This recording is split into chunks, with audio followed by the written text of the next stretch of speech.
ఎందుకు రాడు అధ్యక్ష? మిమ్మల్ని సోనియా గాంధీ గారు, మల్లికార్జున్ ఖర్గే గారు, రాహుల్ గాంధీ గారు స్పీకర్ చేసి అధ్యక్ష స్థానంలో కూర్చోబెడితే మీరు అక్కడ కూర్చుంటే అక్కడ కింద కూర్చోవాల్సి వస్తుందని మీ ముందల కింద కూర్చోకూడదు అని ఇవాళ సభకు వస్తలేడు అధ్యక్ష.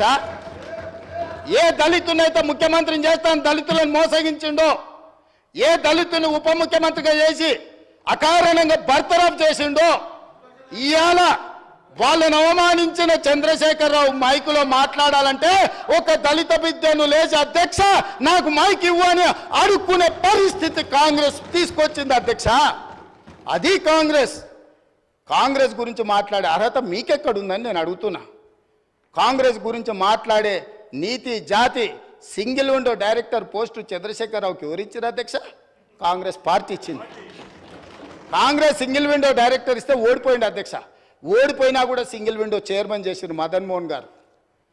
కాంగ్రెస్ రాజకీయ జీవితం పెట్టిందే వాళ్ళ కాంగ్రెస్. హరీష్ రావు గారు ఏముండే అధ్యక్ష? వార్డు మెంబర్ ఉండేనా?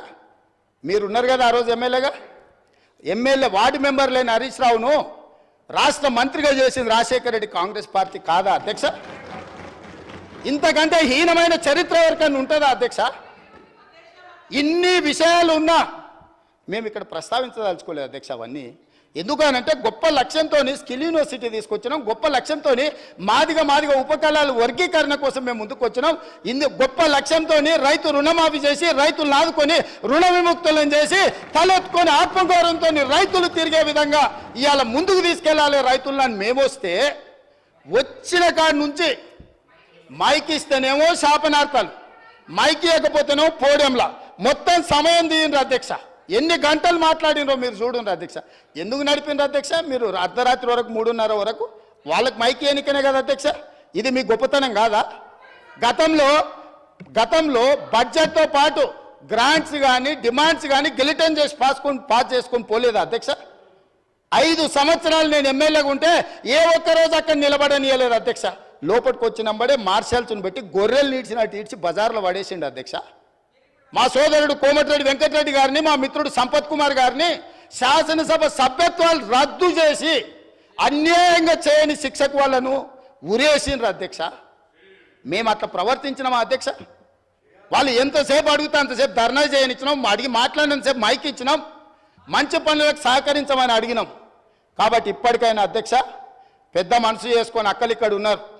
ఇవాళ నిరుద్యోగ యువకులు మీ తమ్ముళ్ళు మీ పిల్లలు. కాబట్టి ఇప్పటికైనా ఇట్లా నిలబడి నిరసన తెలుపుడు కాదు, ఇట్లా నిలబడి నిరసన తెలపడం వల్ల అక్క మీకు మంచి పేరు రాదు.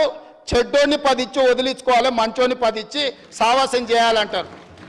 అట్లాంటి వాళ్ళ సావాసం పనికిరాదు అక్క. నేను ఇప్పటికి కూడా చెప్తున్నా, మీరు బయట వాళ్ళు కాదు, మీరు మా అక్కలు, మా కుటుంబ సభ్యులు. మీ మంచి కోసం చెప్తున్నా, అక్కల క్షేమం కోరుకునే తమ్ముడుగా నేను చెప్తున్నా. నేను సమాజాన్ని చాలా చూసినా, చాలా కింది నుంచి వచ్చిన, గ్రామీణ ప్రాంతం నుంచి వచ్చిన, ఉమ్మడి కుటుంబం నుంచి వచ్చిన, నాకు అక్క చెల్లెళ్ళు అక్కలను అవమానించేంత నీచమైన జాతి నాది కాదు అధ్యక్ష. చెల్లెలు జైళ్ళు ఉంటే రాజకీయాల కోసం బజార్లలో తిరగటోని కాదు అధ్యక్ష నేను.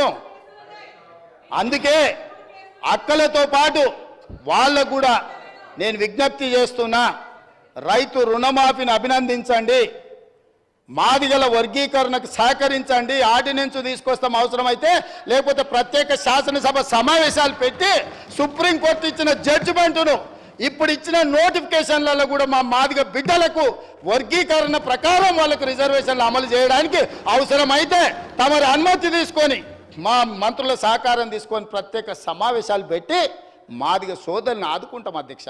ఏండ్ల కొద్ది దశాబ్దాల కొద్ది నిరీక్షించారు అధ్యక్ష. ఇవాళ వాళ్ళకి ఎంత మంచి సంతోషకరమైన పండుగ రోజు అధ్యక్ష.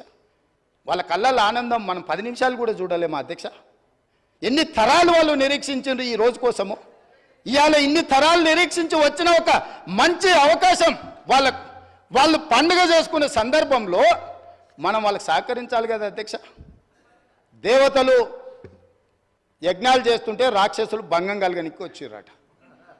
ఇవాళ సుప్రీంకోర్టు మేము మంచి అడ్వకేట్లను పెట్టి వాదించిపిచ్చి మేము ఇవాళ జడ్జిమెంట్ తీసుకొచ్చి దామోదర రాజనరసింహ గారు ఇక్కడనే ఉన్నారు, వారిని పిలిచి అడ్వకేట్ జనరల్ని పిలిచి 4 గంటలు నేను సమీక్షించి ఇది నిర్లక్ష్యం చేయడానికి వీలు లేదు,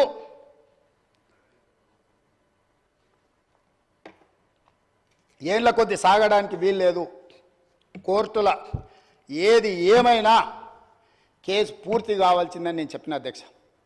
మా ఎమ్మెల్యేలు అందరినీ పిలుచుకొని మాట్లాడినా, మా నాయకులను పిలిచి మాట్లాడినా, మిగతా సహచర మంత్రివర్గ సభ్యులకు చెప్పిన మనకు బాధ్యత వచ్చింది.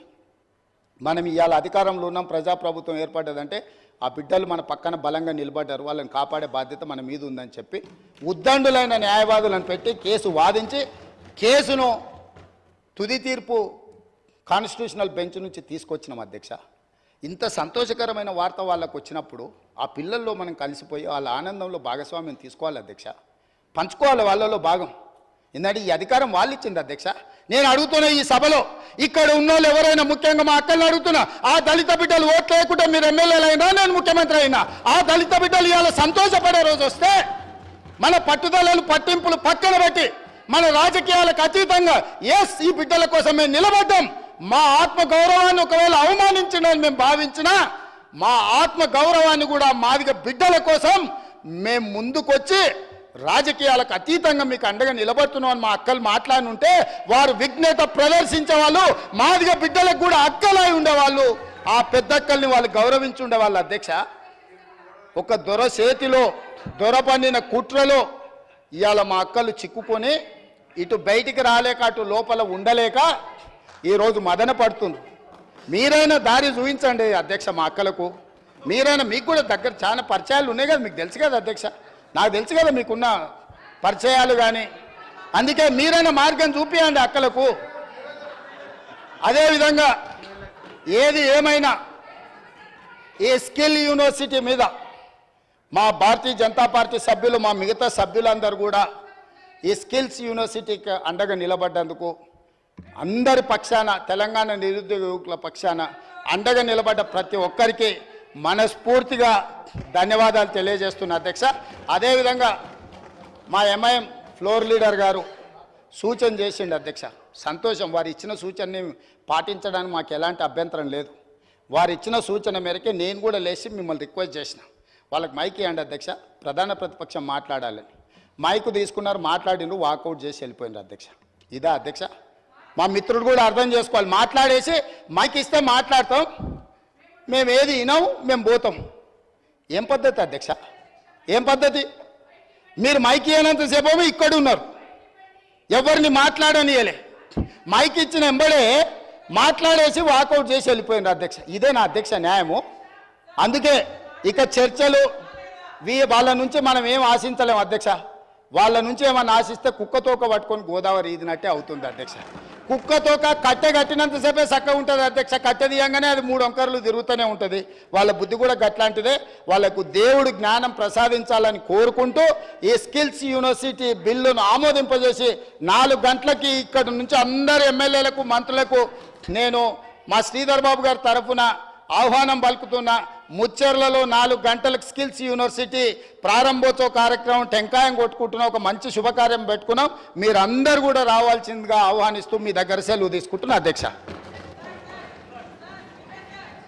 అధ్యక్ష, I'm making constructive suggestions. I'm requesting Revanth Reddy గారు, సీఎం గారు, నేను అడిగేది మీరు లీగల్గా అడ్వైస్ తీసుకోండి. ఎందుకంటే చట్టము ఆనాడు మనము భూసేకరణ చేసింది ఒక కండిషన్ మీద, అది కాకుండా దీన్ని దేనికి పెట్టినా కూడా మీరు న్యూయార్క్ చేస్తాం మహేశ్వరం అని చెప్పారు, ఆడ న్యూయార్క్ చేయండి, యువతల లండన్ చేస్తామంటున్నారు, మూసీని చేయండి వద్దంటలేము, యువతల టోక్యో కూడా చేస్తాం, మీరు షాబాద్ అంటే చేయండి మేము వద్దంటలేము. కానీ ఆ చట్టం ఒకసారి చూసుకోండి.